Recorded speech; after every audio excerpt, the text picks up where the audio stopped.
Thank you very much, Laurent. Thanks to Richard and the Drucker Forum for the opportunity to be here, and especially on a panel with Tammy and my former colleague, Linda from London Business School.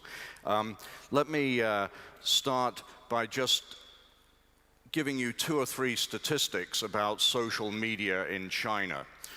So first of all, there are 530 million Chinese who are connected to the internet as we speak. Of those, around about 1/2 will be engaging in social media activity every day. The level of social media activity in China among the people who are on social media is higher in terms of number of minutes and in terms of penetration than it is in the United States. So this is just to say that the level of social media activity in China is really enormous.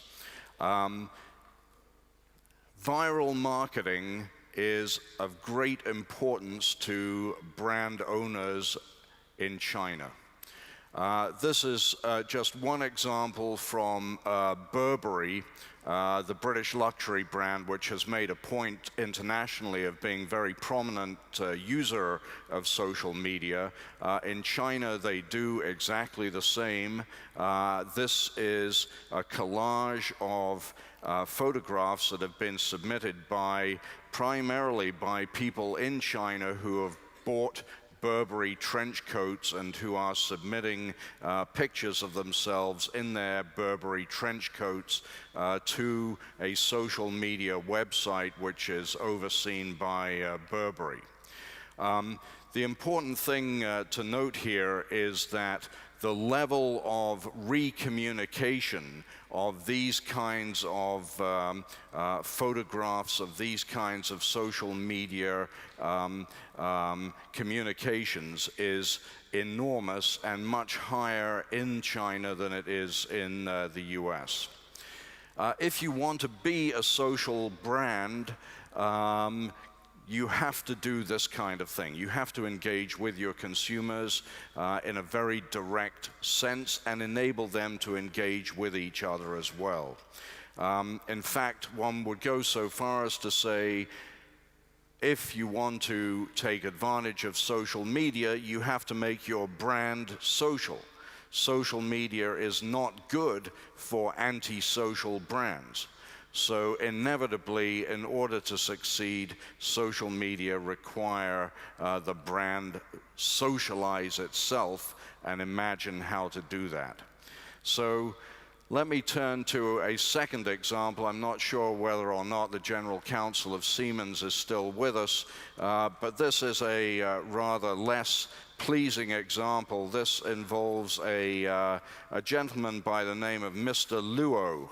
And Mr. Luo had a Siemens refrigerator, and unfortunately the front door of the refrigerator didn't shut. So he took a video of this non-closing Siemens refrigerator door, posted it online, and then guess what? A lot of other Chinese consumers who'd bought that same refrigerator also had the same problem and also came and joined his discussion online. And before too long, he was outside the Siemens headquarters in China, smashing his refrigerator, and that was caught on video, and that was resent 170 million times in China. So if you happen to be the product manager for Siemens refrigerators in China, probably not a particularly pleasant time. But the point is that the power of social media in China to discipline the marketplace is not to be underestimated. This is just a simple or not so simple representation of the scope and scale and diversity of social media in China. you know, 6 of the top 10 most trafficked websites in the entire world are Chinese websites. And you probably won't know the names of any of them because since Facebook is blocked in China, since Twitter is blocked in China, and since Google's service is intermittent, you have a series of Chinese imitators that are extraordinarily powerful domestic brands, including Baidu. Baidu is the search engine of choice in China. Sina Weibo is the microblog service that is the equivalent of Twitter. And then Tencent, which is a listed company in Hong Kong. That particular company is in many, many segments of the social media marketplace. So this is an extremely substantial, well-developed, and complicated phenomenon. Approximately 54% of Chinese who have access to the internet are involved in social media activity each day. That compares to about 46% in the United States. Now, one aspect of social media that is very well developed in China is what we call social e-commerce. And this, in fact, involves group buying activity. There are approximately 4,000 websites in China which are essentially brokers of group buying activity. And this happens to be the Baidu site that you are looking at here. And the red numbers at the bottom indicate the price at which this particular item is available online. So that's 59 yuan, or around about $9 for that coat that you see on the left side there, as opposed to a quoted list price of 268. So you can see that that represents around about a 75% price cut. Now, the point about this group buying is that it can be organized by a third party, or it can be conducted by individual Chinese themselves. So someone might, for example, today in Shanghai decide they want to buy a Toyota Yaris. So they might post a note online and say, anyone interested in buying a Toyota Yaris? And in fact, someone did that 5 months ago. 55 people replied. They formed a group. This group never knew each other before. They then went to a Toyota dealer and negotiated a price for all 55 of them as a group buying on an ad hoc basis individuals that previously had not known each other at all.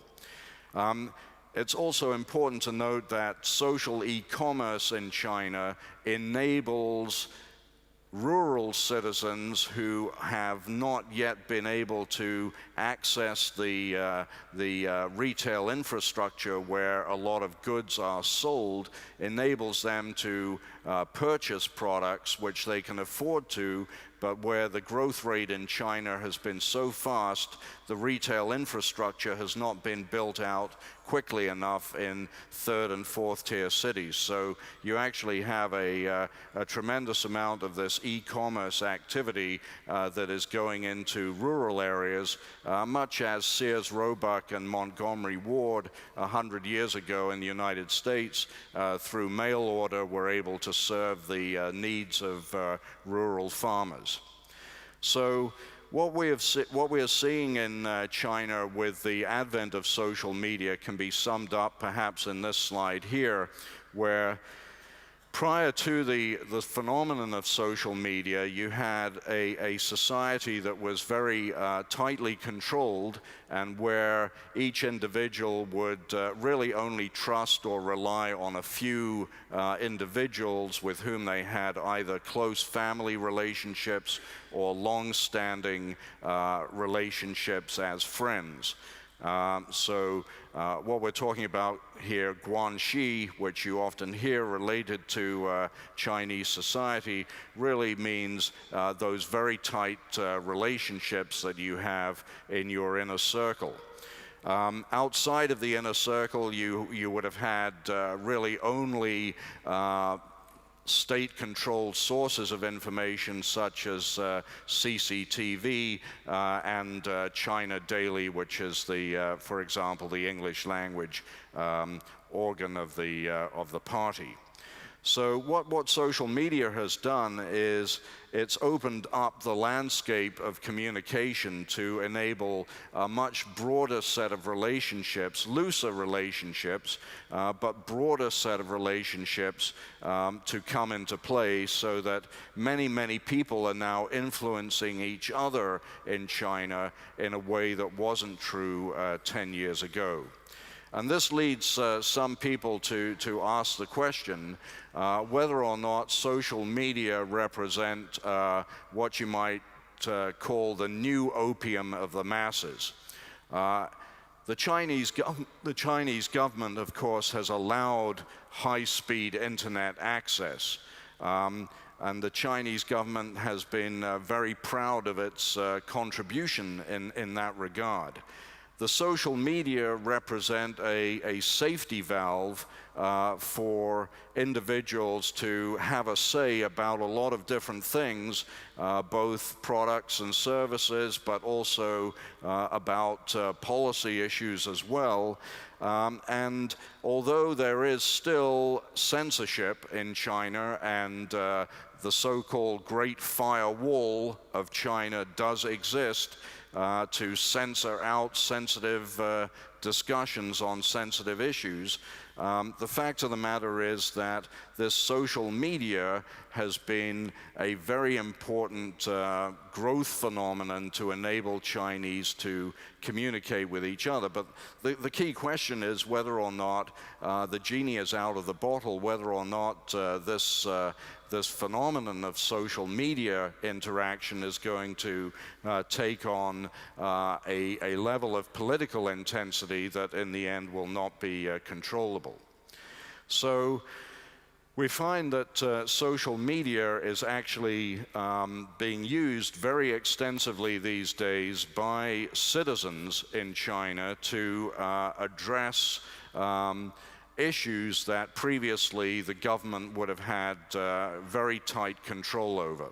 So this is a picture of a very severe train accident that occurred earlier this year.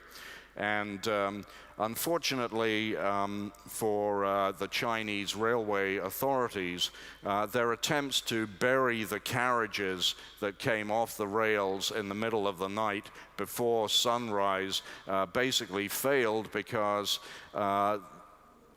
microblogging, smartphone technology, SMS, transmission enabled the victims of this train crash to communicate immediately and broadly across all of China what had actually happened. And so something like this, this story would have been dead and buried, but in actuality was not buried and could no longer be buried. And in fact, in the end, heads rolled at the Railway Administration Department for various safety issues that had come into play in causing the accident. You know, another example is highlighted by this particular gentleman, Mr. Yang. Mr. Yang was the head of the Shanxi Bureau of Work Safety. But it turns out that on a salary of $5,000 a year, he's photographed wearing 5 or 6 different Rolex watches.